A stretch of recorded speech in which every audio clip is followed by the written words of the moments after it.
سيمران مباشرة إلى دور ال16 بدون ملحق. هكذا هي كرة القدم، هي مباراة الظروف أيضا المختلفة في هذا السيزون على مستوى المنافسة المحلية، ولكن هي في وضعية صعبة للزوز فرق في آخر فترات الدوري. الكرة والانطلاقة الأولى ومرورا على تشكيل شاستر، يمشي برناردو سيلفا لكيفن دي برويني، خطيرة والركنية. يمشي الكرة عن طريق السيتي، سافينيو. هي قمة الريال والسيتي، عنوانتها هي قمة العشرة القديمة. ركنية وضربة مرمى من السيتي ومن بيب جوارديولا. السيتي يخشى مدريد والريال يتقدم عن طريق كيليان. ترجع الكرة من إدرسون. 9 دقائق لعب في الشوط الأول، مباراة حاضرة والهدف الأول سيشعلها. وقادم الدقائق في كرة قادمة، فيني يا رب، فيني للثار، فيني ضيعها، فيني وضربة الجزاء، ولكن فيها رأي صفارة. إذا فيها اوفسايد، فيها اوفسايد.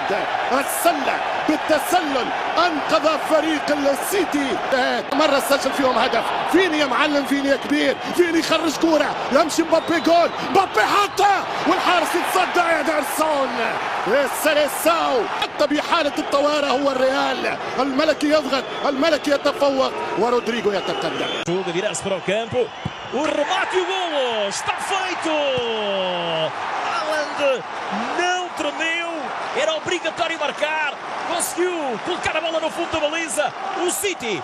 Para o Mateus. A abrir Mateus, a bola para Bernardo Silva, a devolver ainda Mateus Nunes, vai para o remate na malha lateral. Nunes vai para a baliza, agora vai ter de optar pelo cruzamento para a emenda e para o golo!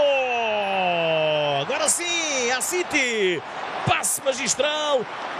A luta entre Timber e Haaland, jogo aéreo, o cabeceamento, o corte, ainda o remate, o ressalto e o golo! Está feito, 2-0, respira ainda.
Hey!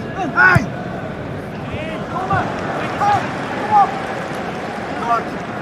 Goed!